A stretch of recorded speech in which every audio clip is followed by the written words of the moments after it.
ويايتي مريق الفرحان اللي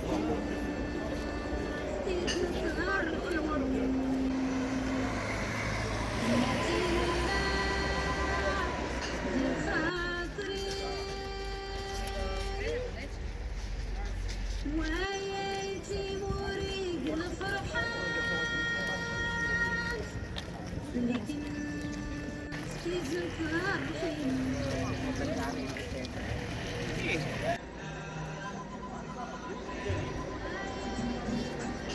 Nas biti lokalni vodič. Assalamu alaikum. Assalamu alaikum. Alaikum salam. Hvala. All right. So, yeah. Dimslik Hampuri. I only know Smokva. Smokva. All right. So, firstly, welcome to Morocco. Welcome with the Trip Top company. So my name is Joseph. I work in like official guide. I'm just gonna give you some briefing about the tour guide we're going to make today, right? So first of all, we're gonna start from the top of the waterfalls, from the other side. And from there, you're gonna enjoy the first part of waterfalls, and the second one, it's down at the bottom, right? So this waterfalls you are going to see is one of the highest and the biggest waterfalls here in the north of Africa, so just in Morocco.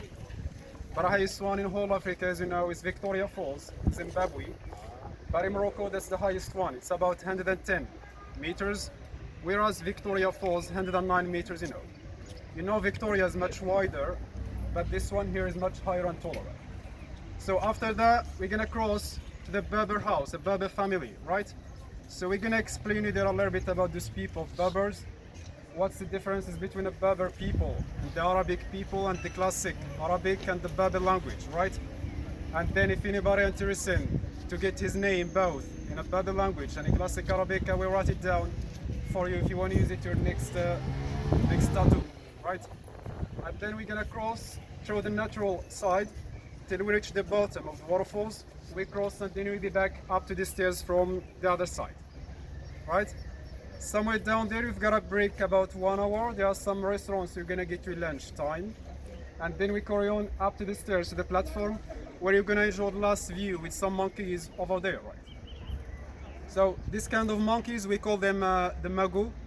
They have no tail. The most of them are friendly, you're gonna come closer, jumping up to your shoulders, but please do not touch them. Right, if you touch them, they may be aggressive. And some guys later, they're going to offer you some peanuts to feed the monkeys. If they're asking you to pay for a normal photo with the monkey, you don't have to pay. Monkeys are free. They are not belonging to anyone. Okay. In addition to that as well, when we reach the bottom of waterfalls, we've got some boats. Part of the trip, Berber Titanic, right? So they're going to lead you under the waterfalls. You see the whole view from the bottom. You can get freshened down there as well. And then we come back up to the stairs from the other side. Sounds good? Yes. Yeah.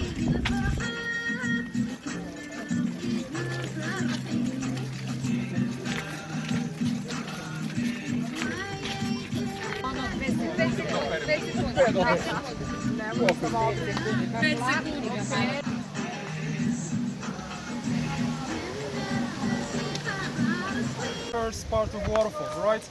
The second one down at the bottom, but please be careful, do not get too much closer, right? Okay. Don't jump, we do it later. Alright? And if anybody want to have a photo, let me know, and I will take you the best one, right? Okay.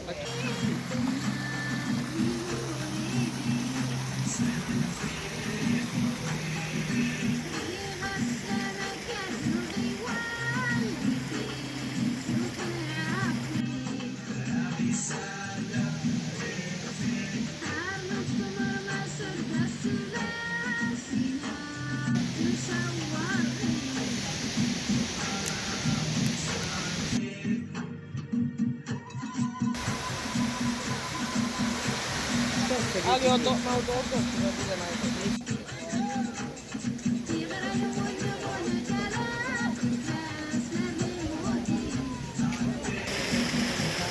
Ako je neko slikao koji mogo da se pomeri, bilo bi super.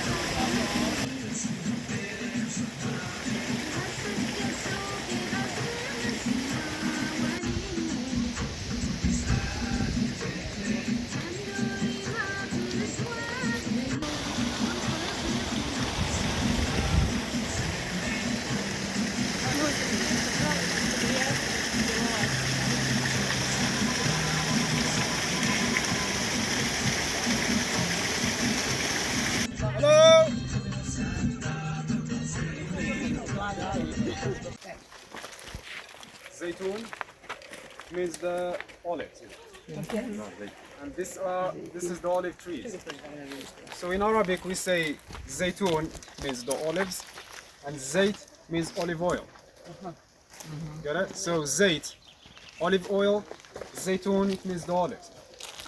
And as you see, these trees, for example, we've got them from the first generations. The grandfathers and the mother who planted the trees, but when they pass away, they leave them to the next generation. So they started from the first generations to the last generations, Around the trees, you see these cycles or these holes, so we use this for irrigation. So olive trees, they prefer to get much water, and the most of the trees which planted near the sources or the springs, they got all the green olives. Other trees up in the mountains, they got a black olives. And sometimes I only have a tree, but not the land, not the ground. Sometimes I get the ground, but not the tree. That's depend how that works with the first generations and so on. So these trees, they could stand up till 500-600 years old. They grew up, if you cut them, they grow up again, right? And the harvest time started from the beginning of November, December, January, and so on, right?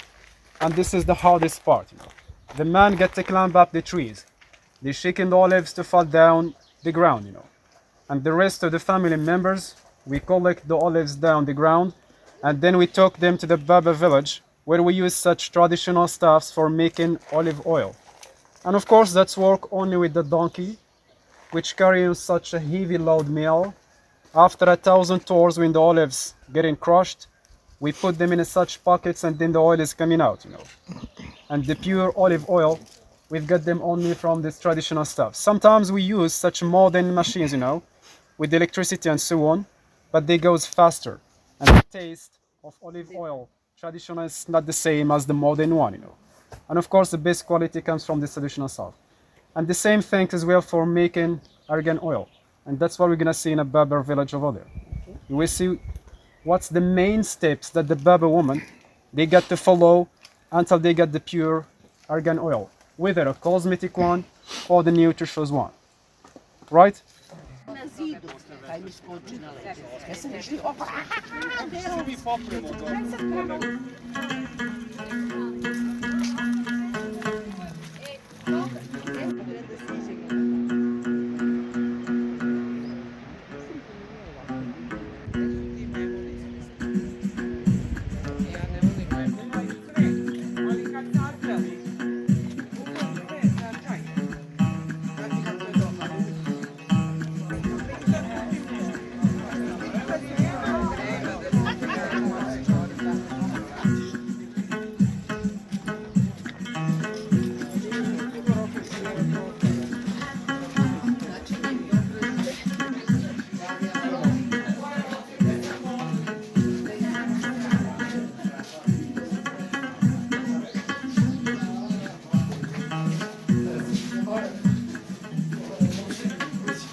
tutaj argan.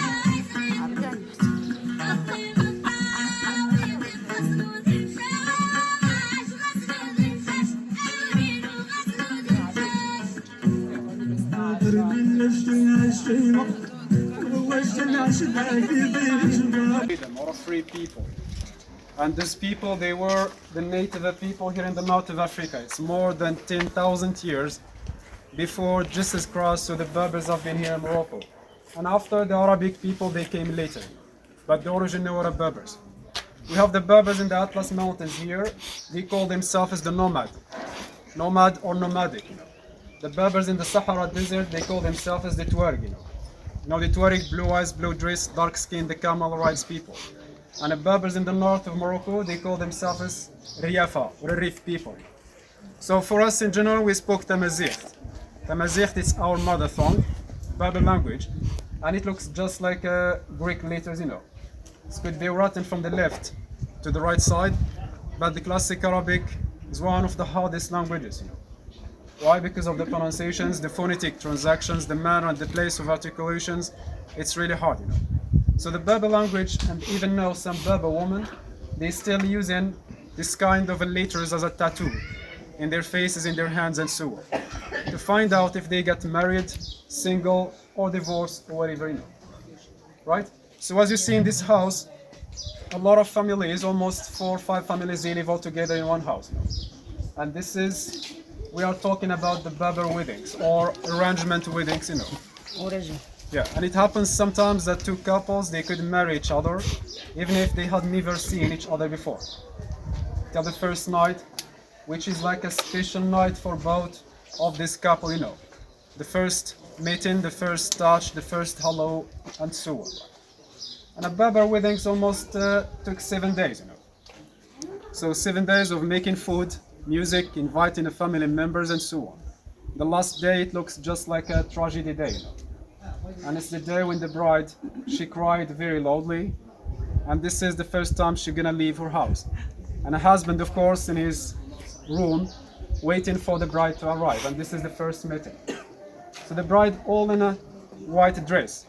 The husband get to take off her scarf and give her a cup of milk.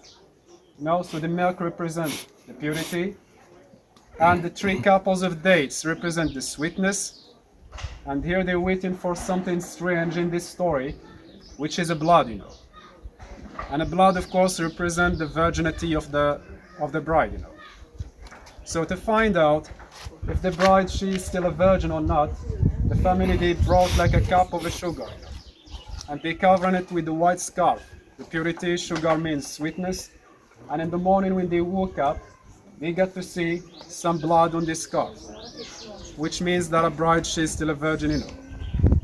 And then they took this kind of a sugar in their head and turning around in a Berber house to say to everybody that a Berber bride, she's still a virgin. And of course, they get married around 15, 16 years old. That's why they're still virgin, you know. And if the bride, she's not a virgin, this is something else. So in your mind, Is it possible to be? yeah, it's possible to be as well. And sometimes it happens that the bride, she's still a virgin, but the husband, they could not touch each other. That's why in Islamic values, for example, when you see something you like or someone handsome or beautiful, we say, MashaAllah, you know. MashaAllah, it means God bless you or God protect you. And it happens during this night that the bride, she can be splashed with the devil eyes or something like that. And that's stopping them or prevent them from not touching each other. You know? And it happens so many times. It's something about Berber culture and so on. Try to pronounce these letters here. You see these 4, they are so similar, but they have different pronunciations. For example, the first one, this could be pronounced the V, so V between the teeth. V. The second one is a Bo, more stronger. Bo. Bo. The third one here, with the comma here, it's Bo. Like Bo, Bo, Bo, more stronger. The last one is a So. So this is in Arabic. We have double A, for example. Double A, which is a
Ajde,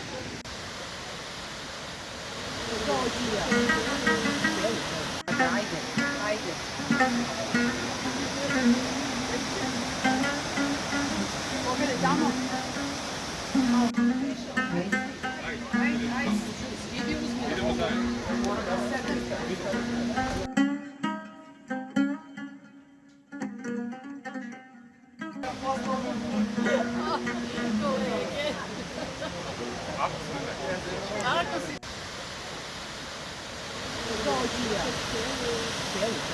Ajde, ajde.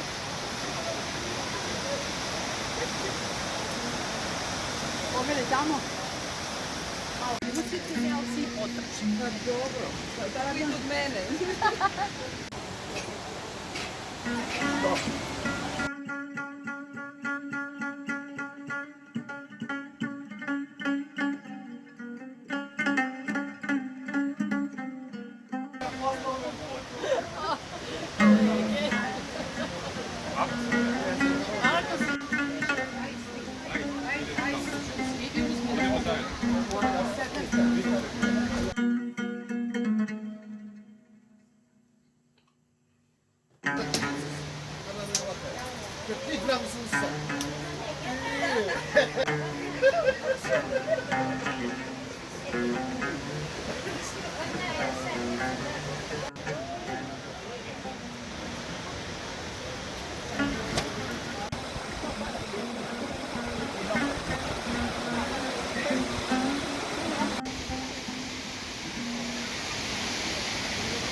Sad ćemo to da ubacimo.